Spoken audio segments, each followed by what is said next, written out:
Good morning. I want to start by saying it really is quite an honor to be included in this program. So thank you for having me and thank you for that kind introduction. My first homicide was nothing like what I had expected it to be. Things that I learned at the police academy, things that I learned on the streets as a patrol officer early on in my career. I had responded to many sudden death calls, but I had never been quite prepared to process my first homicide as a young detective. And there were all kinds of things about the scene that didn't make sense to me.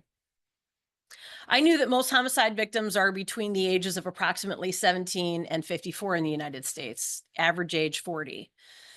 When I thought about family violence crimes, I thought about intimate partners or couples potentially harming each other. But this scene was really different. This was a gentleman who was almost 60 years old, who had been living with his mother's decomposing body for approximately 4 months. And our victim was almost 90 years old. And the reason I share this is because beliefs and assumptions that I had going into that crime scene really actually impacted my thinking and my ability to clearly and expertly investigate this case. Thankfully for me, there were many other seasoned investigators on scene who knew far more than me, so that when I saw a dried red, what I thought appeared to be blood substance on a coffee table and also a area of carpet, they allowed me to take those as evidence, to seize those as evidence, to watch me walk through how to properly seize evidence, for example. But that actually turned out to be dried ketchup, just to be clear.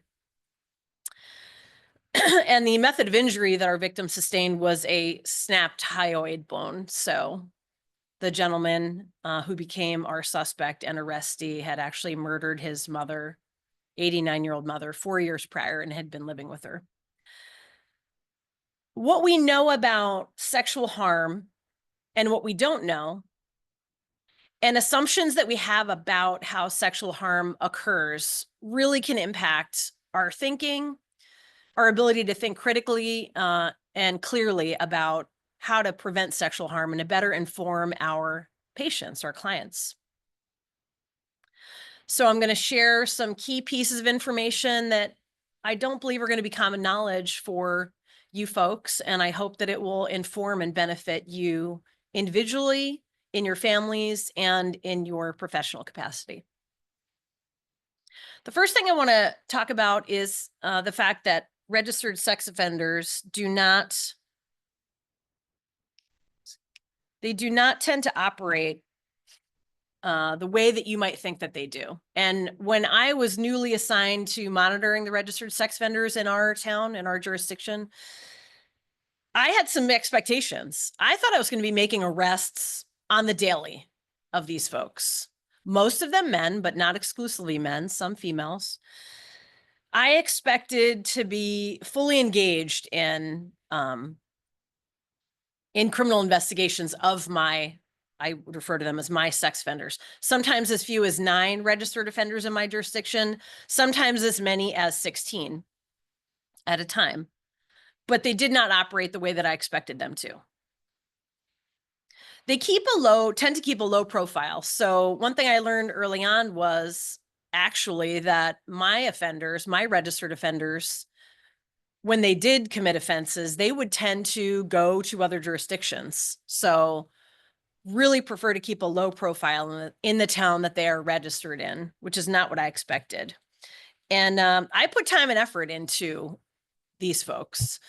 I conducted surveillance, and I'm going to be honest, I slayed surveillance, because when you put me not in a nice jacket, but in a sweatshirt and jeans and a Dodge Caravan on a street, I look like a soccer mom. So you can't be good at everything, right? But I will say, so bar fights, for example, I was not amazing at bar fights, but surveillance specifically of sex offenders, I did quite well.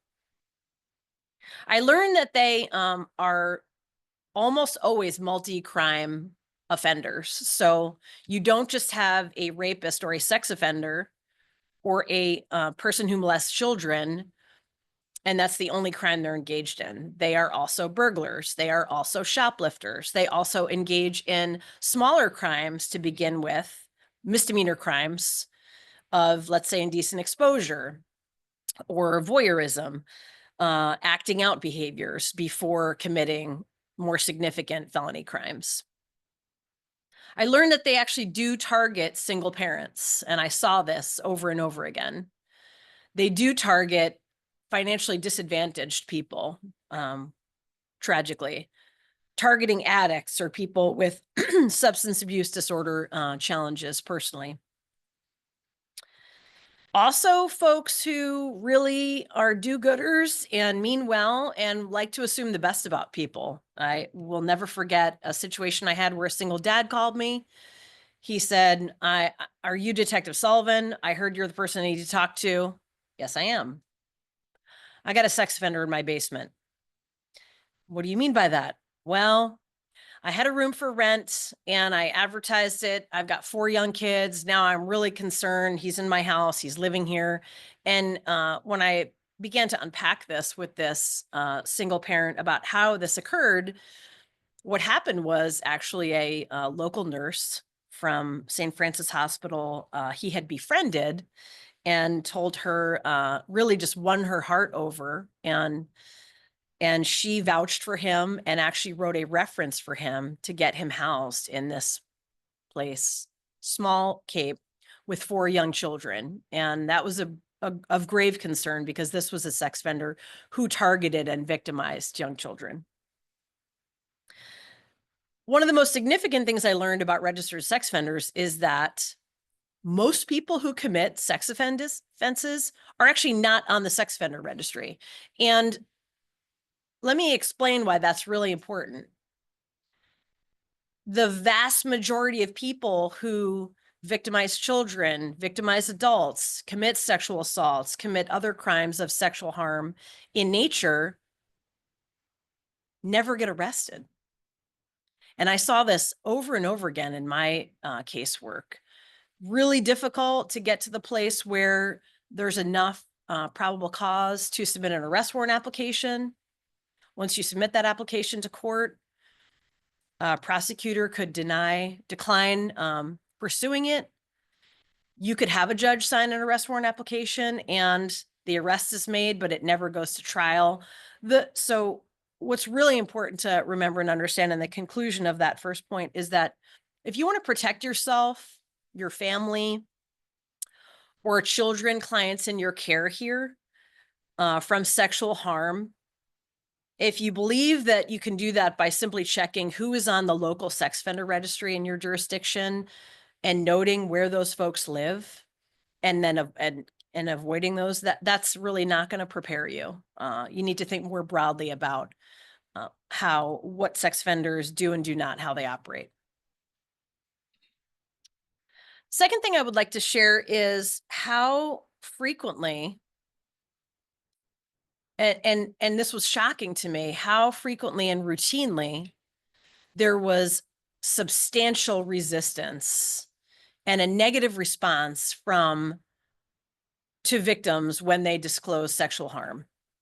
And this was a repeated pattern that I saw, particularly on the part of parents, guardians. Really pronounced negative, critical, shocked, and inappropriate responses that would shut down victims, intentionally or not, when they took the step bravely to share with a trusted family member that they had been harmed sexually. I'll give you an example.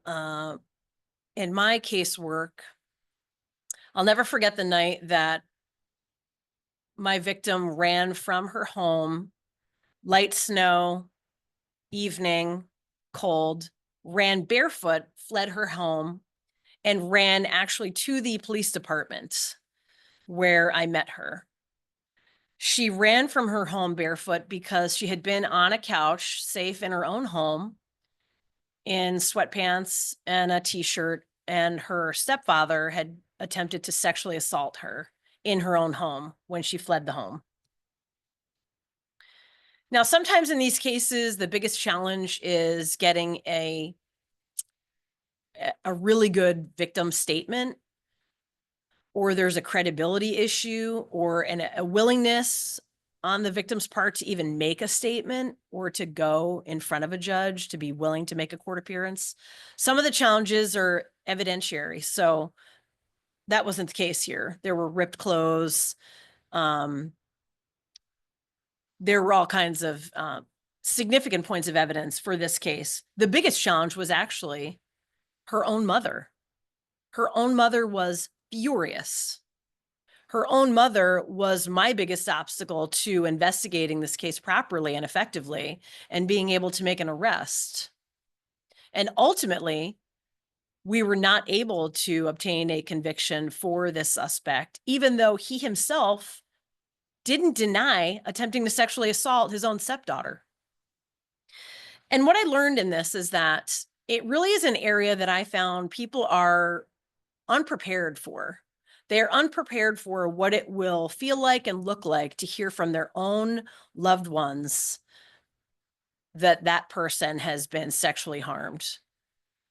And there really is training is needed in that area.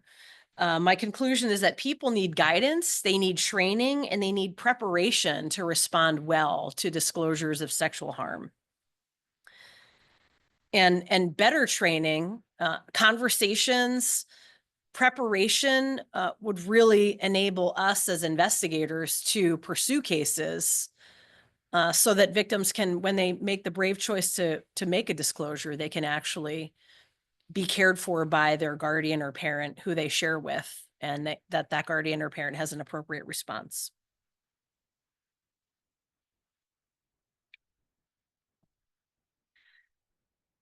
Let's talk about problematic beliefs regarding self-defense tools. This is something I feel really strongly about, and it's based on experience and numerous cases that I investigated. So it's very common in our culture to recommend, when you want to better equip someone to be safe when they're out in public in particular, to suggest that they buy mace or pepper spray. And I'm going to use these names interchangeably. So OC spray, mace, pepper spray, synonymous. So there's a lot of problems with using something like pepper spray, relying something like mace to prepare yourself and defend yourself in a potential sexual assault situation or any felony or violent attack for that matter. And I'm going to explain why. It starts with spray day at the police academy. And spray day at the police academy was it was a nightmare.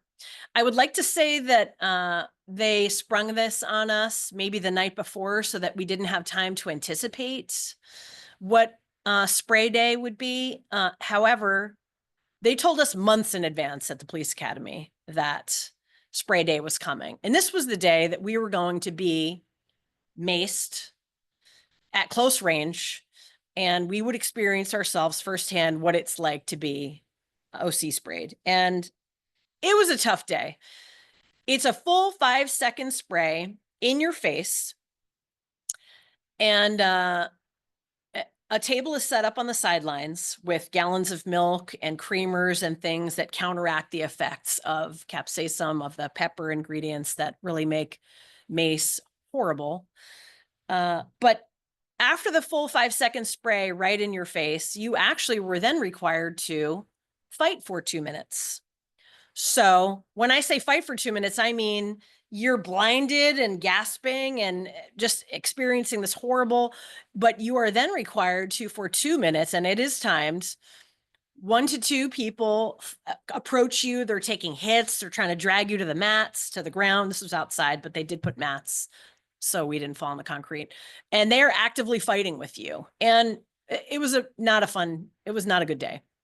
But what an informative day, because what I learned is, even though I was maced, even though someone might at one point in my career actually get my OC spray from me and mace me, I could fight through that. and stay in the fight. Didn't end after 2 minutes. After the 2 minutes of fighting, then they slap a set of handcuffs on you and toss you into the back of a police cruiser and slam the door. And you're left there for maybe 10 seconds. And it might sound cruel, but it was so profoundly impactful for my learning. What it taught myself and my academy mates was that you never want to abuse or overuse this weapon. It's horrible. It has just terrible consequences for your breathing, for your eyesight. And it really did teach us that it's a serious weapon. We use it very cautiously, and that you need to immediately render aid to people when you do end up needing or choosing to spray them. So after that short stint in the back of the car, you're taken out, thank goodness. They take the handcuffs off and they quickly walk you to the milk station where people were dumping, myself included, a gallon or two of milk, and then the little coffee creamers, you put those in your eyes, and thank goodness. What's the problem with carrying this or using it? Let's say you want your daughter who's going to college to be best protected. Let's say you want your son who got a job that's a good pay, but not in a great area. You want to give him OC spray to carry around. There are many problems, and here they are. Most of us civilians have no training on how to effectively use pepper spray. So we have no idea how to use it properly, and we definitely do not practice with them. And I'd like to say that in 2002, that was the last time I experienced pepper spray, but we actually trained with deploying and taking out and tactically using pepper spray every year of my career. Civilians are not prepared for getting sprayed themselves. So when you take something like that, like OC spray out, plan on inhaling it, plan on it. The air, the wind direction will take that, and you're, particularly if you have a condition, as some folks did in my academy class, asthma, you could be in real trouble very quickly. Tactically, it's not realistic to use pepper spray. So let's say you didn't carry that in the bottom of your purse and there's dried lip gloss and hair on it, or it's actually not in the bottom of your backpack and it hasn't been opened in 3 years and there's dust and junk on it. Let's say you keep yours ready to go, clean. Are you actually going to tactically, cap open, walk around the parking garage? It's really unlikely that you're going to carry that tactically in that way. And lastly, as I explained, people can fight through being pepper sprayed. So if that is your only defense when you are when you have a threat that's approaching you, that's a real problem. Because I saw it firsthand on the streets in arrest situations. If someone didn't want to go to jail and you were about to arrest them and you decided to deploy pepper spray, that did not mean the fight was over. That just meant it got messier. The other problem with relying on something like a self-defense weapon like pepper spray is that it is you believe that most sexual assaults are going to be committed by complete strangers who may jump out from behind a dumpster or a wall. Now, those horrifying assaults do occur, but they are the vast minority of assaults. Okay. Most of these situations, sexual assault cases that I investigated, most of them happen between people who know each other. It is not a violent setting. There is not screaming. There are not weapons. They are nuanced. They are relational in the sense that there's conversation, there's talking, there's people that have met or know each other. And a self-defense weapon in those circumstances will not actually help you. In conclusion, I'm asking you to rethink your beliefs about self-defense weapons so that you do not take risks that you will be unprepared to sustain. And share the same with your clients, with your families, people you care about. Sexual bullying is a term that I prefer to use. You may have heard the term sexual coercion. But I found in my casework that this pattern, this behavior was so common and so normal that it really is overlooked, and we don't pay attention to it. We don't talk about it openly as a culture, and that impacts victims and it impacts suspect behavior.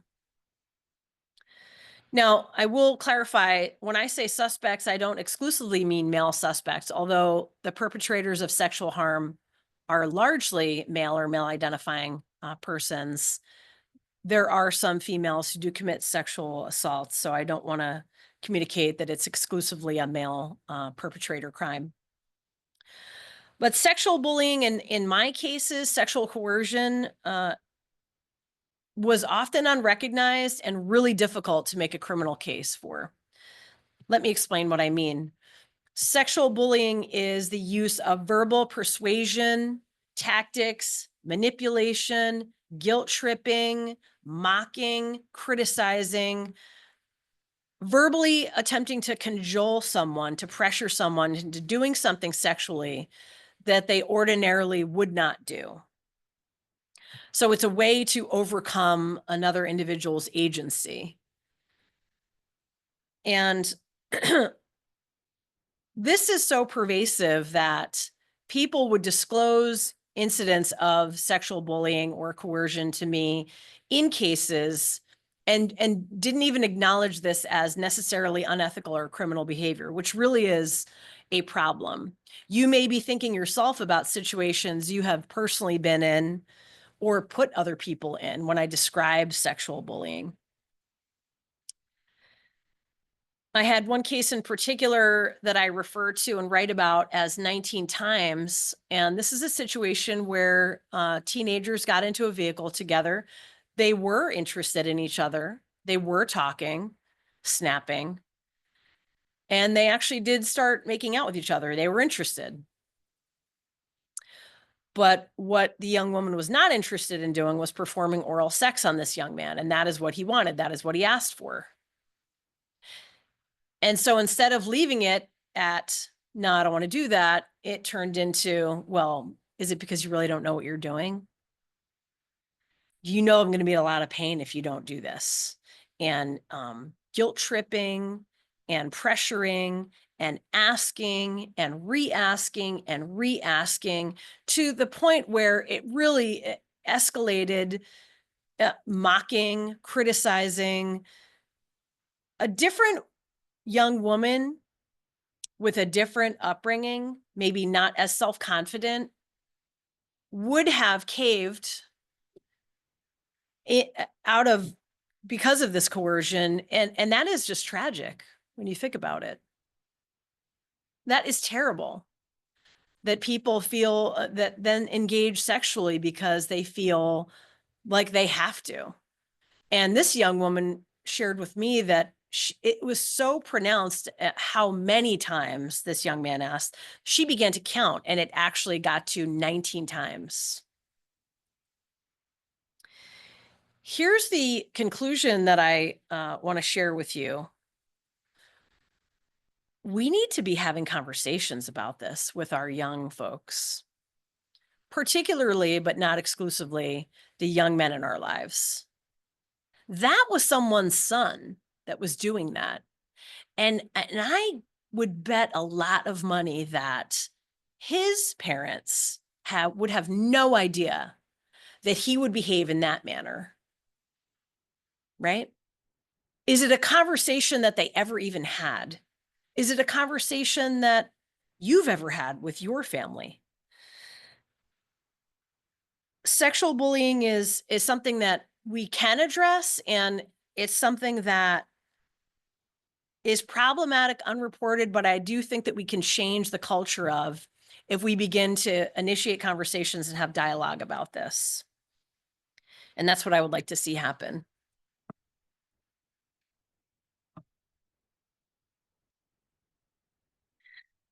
Lastly, what I would like to address is very broadly the strategy change that is required to reduce the incidence of sexual assaults. And I speak to you about this not only as a retired detective, but someone who was involved in the issue of sexual assault and harm, even on my college campus as an undergrad at University of Rhode Island. I have heard hundreds of stories. I have investigated countless cases. And what I want to say is that our approach in this country, our strategy, our focus is incorrect. Let me explain by telling you a story about a phone call I got. I got a call from FBI New Haven, and it went something like this. Allison, yep. Hey, we got a problem. I got a guy headed your way. He is both potentially suicidal and homicidal. Also armed because my agent forgot to pat him down and take his weapon from him. Also on his way to his residence in your town, where he owns multiple firearms. I believe it was 7. This gentleman had pursued becoming an FBI agent, and during the pandemic and all that went with it, a backlog of cases, a backlog of background checks. This gentleman slipped through the cracks. He had actually divulged in his 60+ page application packet that he had been sexually abusing 2 of his family members for several years. He was operating under the principle that, hey, if I'm honest about something I did wrong and I don't lie about it, then I'm good. Well, he found out very quickly at his in-person interview in New Haven FBI headquarters that that was not the case, and that he would have no future career with the FBI. And he was distraught and upset and ran to his vehicle. And this agent on the phone with me was just putting it together in real time. I said, how much time do I have? And he said about 25 minutes. And if you don't know, that's not a good amount of time to come up with a strategy for intercepting someone that is potentially a critical danger to himself and others and has a firearm on him and access to plenty more, also cases of ammunition in his home. I got a plan very quickly, and I know what I'm good at and what I need help with. And although I was responsible for all things firearms, including firearms revocation, seizures, I was never on SWAT. Thankfully, I had 2 guys on patrol shift at that moment that were SWAT team members. I got the help I needed, and we thankfully intercepted, we'll call him Eric, at his home before any violence was committed.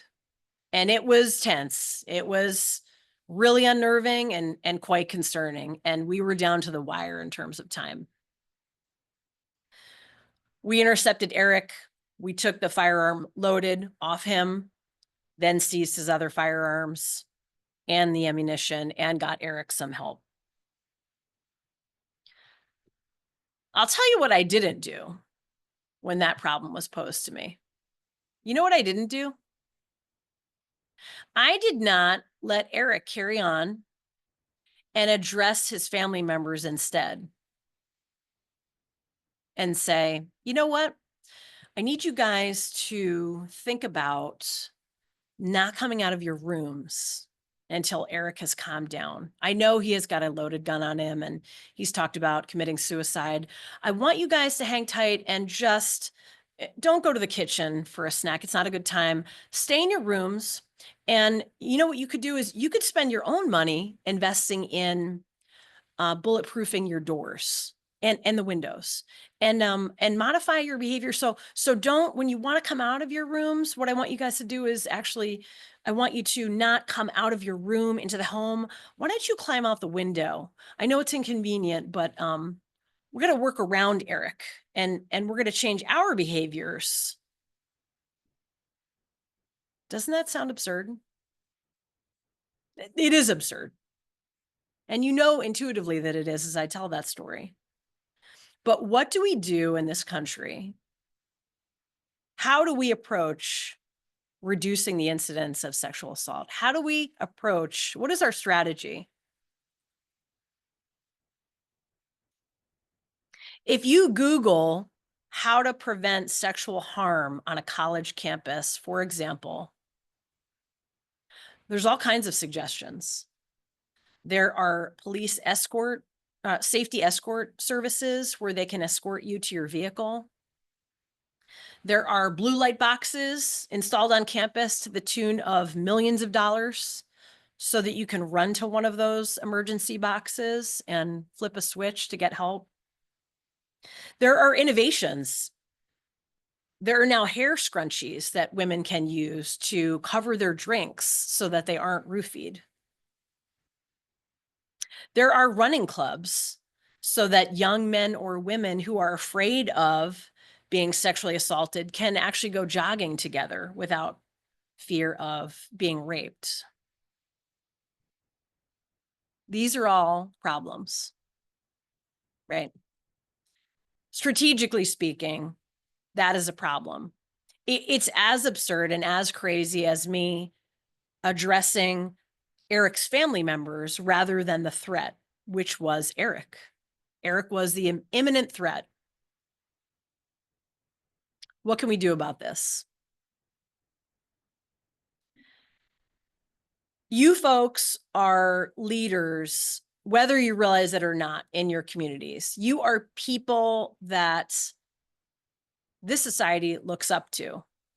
You have influence, you have power, and you can work with me in changing this conversation, right?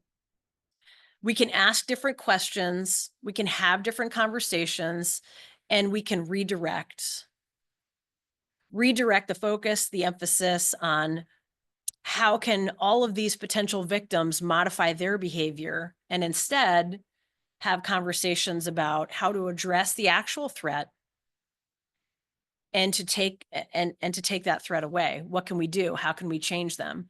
How can we not raise rapists? That's the question that we should be asking. I have a 15-year-old son who I love dearly. And I'm thinking very personally about how can I raise this young man to be someone who understands what consent is, who understands how to act honorably, who understands what it means to value other human beings. It will mean really redirecting and having uncomfortable conversations with our young men. And this isn't a man-hating, to be clear. I love my son. I love my brother. I was happily married for years. I've loved men in my life. I still have many men that I'm very close with as friends. But to have an honest conversation about the fact that the vast majority of the suspects, of the perpetrators of sexual harm, are male. And how do we change that behavior? It will start early on. It will start with uncomfortable conversations, with a different emphasis, with a different focus. And you can help me in having that conversation. You can join me. In closing, I want to thank you for listening. I hope that this was informative and there are some specific things I would like to share. If you resonated with what I said about the need for a massive strategy change, I am looking for partners to work with. I am looking for champions in this cause. If what I shared resonates with you, I would love to connect with you. I would love to. My business is called Protect Us. There's a link in the chat for my website if you'd like to visit that. You can sign up for my quarterly newsletter. I will not spam your inboxes with daily or weekly emails. It's just quarterly. If you want to further your education about this topic, I have a lot more to say, but this is a limited amount of time. I have ideas, suggestions, solutions for what will better prepare people to be safe. I have a free webinar coming up an example, the link is in the chat. It's about talking consent with teen boys, if you'd like to join in on that. You can connect with me on LinkedIn or contact me directly. I speak to small groups. I've spoken with larger groups, families, schools, all kinds of settings. So if this information you think would benefit people that you know, groups that you know, feel free to reach out to me. Thank you. Thank you so much for such an informative talk this morning. We've had a couple questions come in that I'm going to pose to you. The first one asks, is sexual bullying in line with human trafficking? I'm sorry, can you just say that a little bit louder? Sure. Can sexual bullying be in line with human trafficking? Oh, well, yeah, okay. So can sexual bullying be in line with human trafficking? There are definitely parallels. And one of them that I will articulate is testing. So a testing behavior that can be seen in sexual bullying is the perpetrator wants to see, what can I get away with this person? How malleable are they? How quickly can I get them to cave under pressure? And for some folks, the answer is not at all. They are uniquely resilient or self-confident, and they are better able to advocate for themselves and say no. But some people are not. Some people, it's much harder to say no. They may need the perpetrator financially. They may need them for physical safety. They may have substance abuse disorders that they struggle with. And so there's added barriers to being able to say no to both sexual bullying, sexual coercion, and or the beginnings of trafficking relationships. So yes, there are parallels there. Thank you. I think you touched on it a little bit in your last slide, but are there other educational programs available in the community or schools to prevent sexual bullying as exemplified in the Netflix series Adolescence? It's an excellent series, and I am not aware specifically of programs related to sexual bullying. I can tell you that I will be carrying a brightly lit hot torch in this direction for years to come. So if I have my way, there will be education like that in classes for kids. And this is the analogy that I use. When you think about sexual harm and the catastrophic damage that does, right? It's not just one incident that's traumatic and horrific for an individual. They get raped in their college dorm room. It impacts who they become as a person. It impacts how they parent. It impacts how they partner up. It impacts their family. It impacts their intimate relationships in the future. It does catastrophic harm, damage, right? But what kind of education or training do we have for young people in this country on the subject matter? And when you compare that to what we do, let's say for driver training, we recognize that operating a motor vehicle can be dangerous to the driver and other folks out there. So we build in driver training. We put hours into this, right? We require it by law. So I very much would like to go in the direction of better education, better preparing, particularly middle school, elementary school, and high school age youth. I will say that an organization that I am just a huge fan of that has a ton of resources, including on their website, is RAINN, RAINN. That is an excellent resource, but hopefully I answered that question thoroughly. Thank you. Earlier, you had talked about pepper spray and mace. Somebody asked about whether or not you could comment on the effectiveness of personal tasers. Okay, personal tasers. So I will say that is a training I got to skip out on. You know why? Because I hadn't had babies yet. And it's me in a room full of mostly guys when we've got new tasers. And just for a quick short story, and horrifying watching your coworkers, the full tase, lot of them urinate on themselves. They're videotaping it. I mean, and I stopped and I said, what do we know about what these tasers do is this going to fry my eggs? I haven't had kids yet. And they said, we have no idea. And I said, well, I'm not doing this. So I got out of the taser training, thankfully.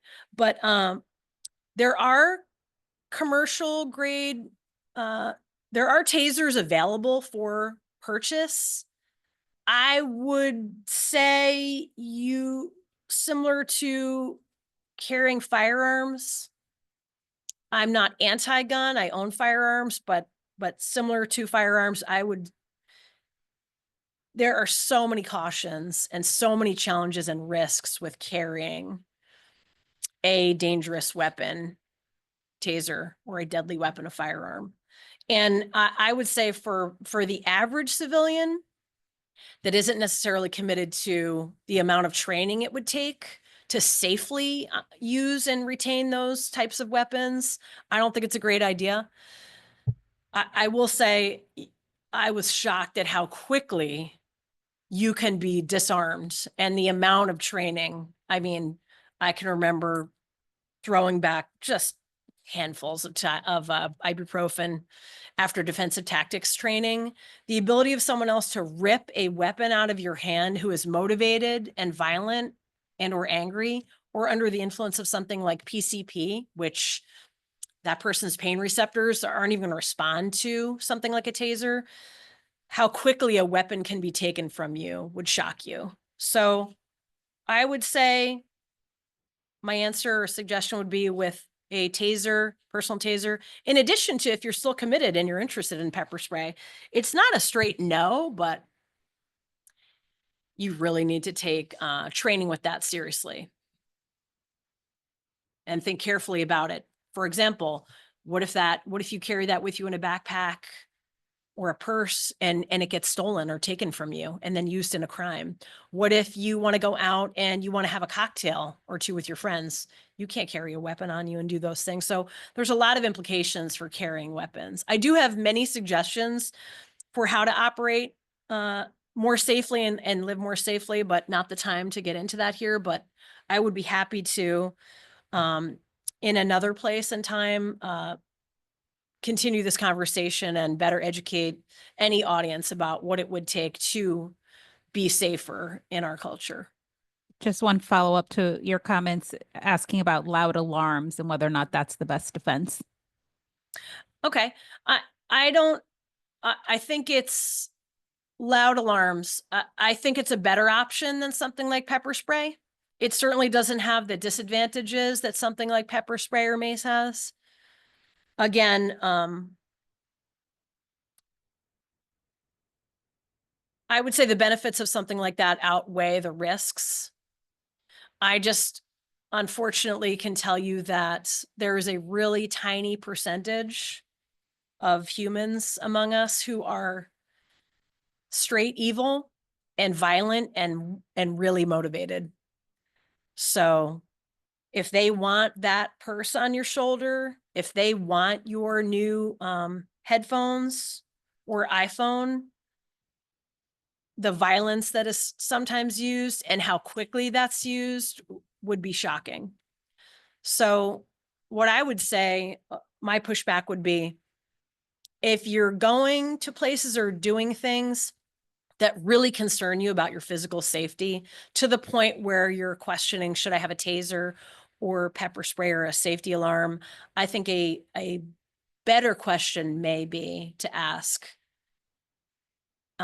how can I operate differently in this space? How can I make different choices and what would better prepare me to be safe in these circumstances? Sometimes you have to go into it. Sometimes you have to take a subway by yourself at night, or an Uber. Let's say if you've had a few drinks and you have to get into situations where your risk is higher. There are ways to think through how to be best prepared for that. Thank you. A comment from Dr. Ketter, one of our developmental pediatricians. Thank you for a great and important talk. It's really important to start teaching consent in elementary school age children. And he's actually put a link in our chat that hopefully we can add to the chat. Oh, it's already there. Thank you. And similar to that, a question came in. Sweden introduced sex and gender education curriculum mandatory in all schools starting in elementary school. Do you think that that would help shift the conversation in the country if we did something like that here? I think it would be helpful. I think that there also would be a lot of pushback. So currently, this idea about a consent conversation being important isn't new to me. And it actually is a part of sex education and health. I don't know what the specific term is in public schools, but there is a small portion on consent. That's not required. Parents can choose to opt their child out of that learning portion. And it's a very brief lesson. Whereas I think schools could be potentially a place, but I do anticipate, and I've already seen much pushback. Understandably, parents are concerned about what other people are teaching their own kids about not necessarily sexuality, but operating in these spaces of potential intimacy, physical attraction, how best to behave, what choices to make, and parents are protective of their kids. So I think that one of the best strategies is to better equip and teach parents and or guardians how to have these conversations with their children. And then in an off-campus setting, let's say not during public school hours, but making it an opportunity, an option, let's say after school or in an evening session, direct teaching for kids from someone who knows a lot more about, for example, sexual assault investigations and sexual harm than, let's say, your average parent who's got a busy job and a lot of responsibilities, and that just isn't their area of expertise. But Sweden, that's a good direction, and I would like to see that happen here. I'm just not sure that that wouldn't get a massive amount of pushback in public schools in the United States. Thank you.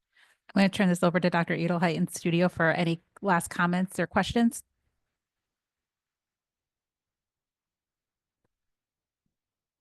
Thank you so much for fascinating talk.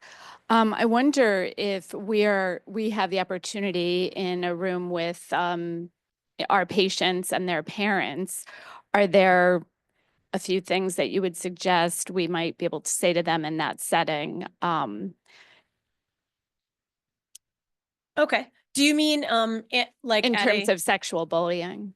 Yep. Do you mean like in a clinical setting where they come in as patients, or do you mean like a separate, like an event where there would be a teaching time for them? Sorry, if we're one-on-one with a family, are there just a few sort of takeaway points that we might be able to say that could really change the conversation? I think your story about the 19 times is so powerful, and I'm trying to think, what might some of us be able to do to prevent something like that in a one-on-one setting with our patients?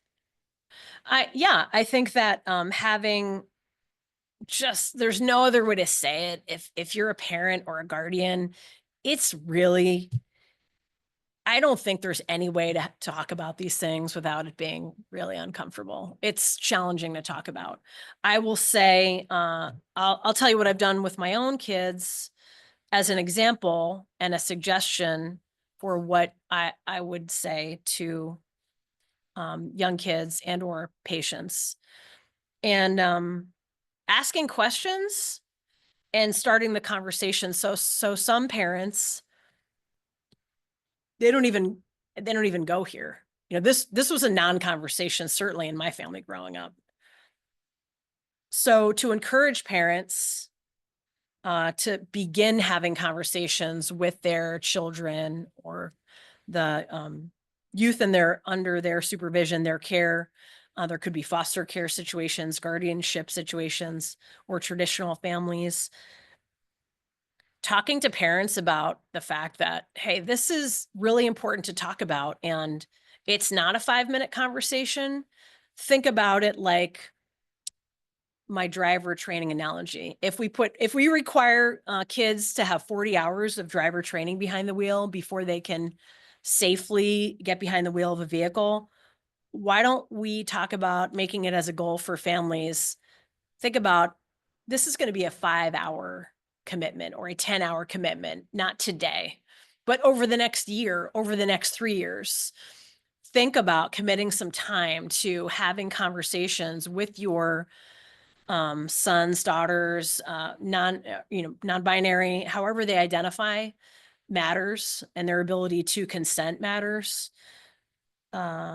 Really important to paint the picture for guardians and parents that this is more than just a mention or a brief conversation. So hunker down and prepare yourself to have more involved, more thorough conversations. And if you don't know how to have those, look to resources that I mentioned, like RAIN. On my website, I have resources for how to have those conversations. And only because they're the most likely, not exclusive, but most likely initiators sexually. And there's all kinds of reasons for that we don't have the time to get into.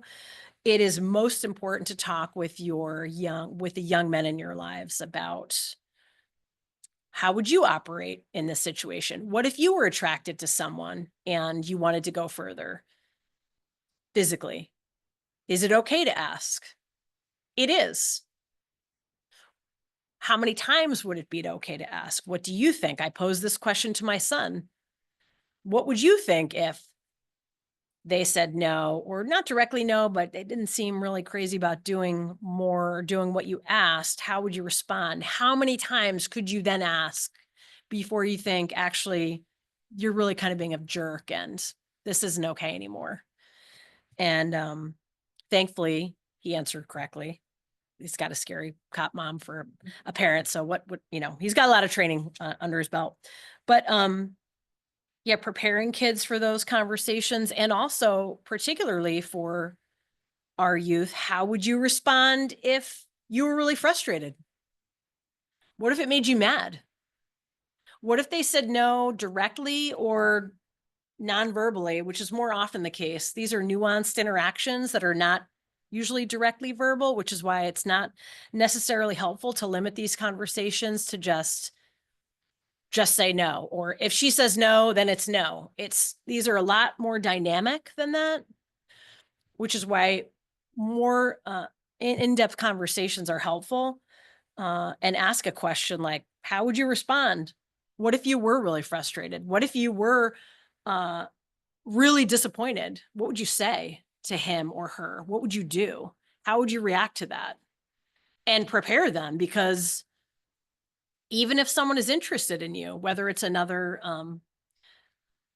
whatever gender or how the person identifies, if your child initiates with them and they get turned down, it might not be because the person isn't interested or doesn't like them. It may mean they're not ready yet.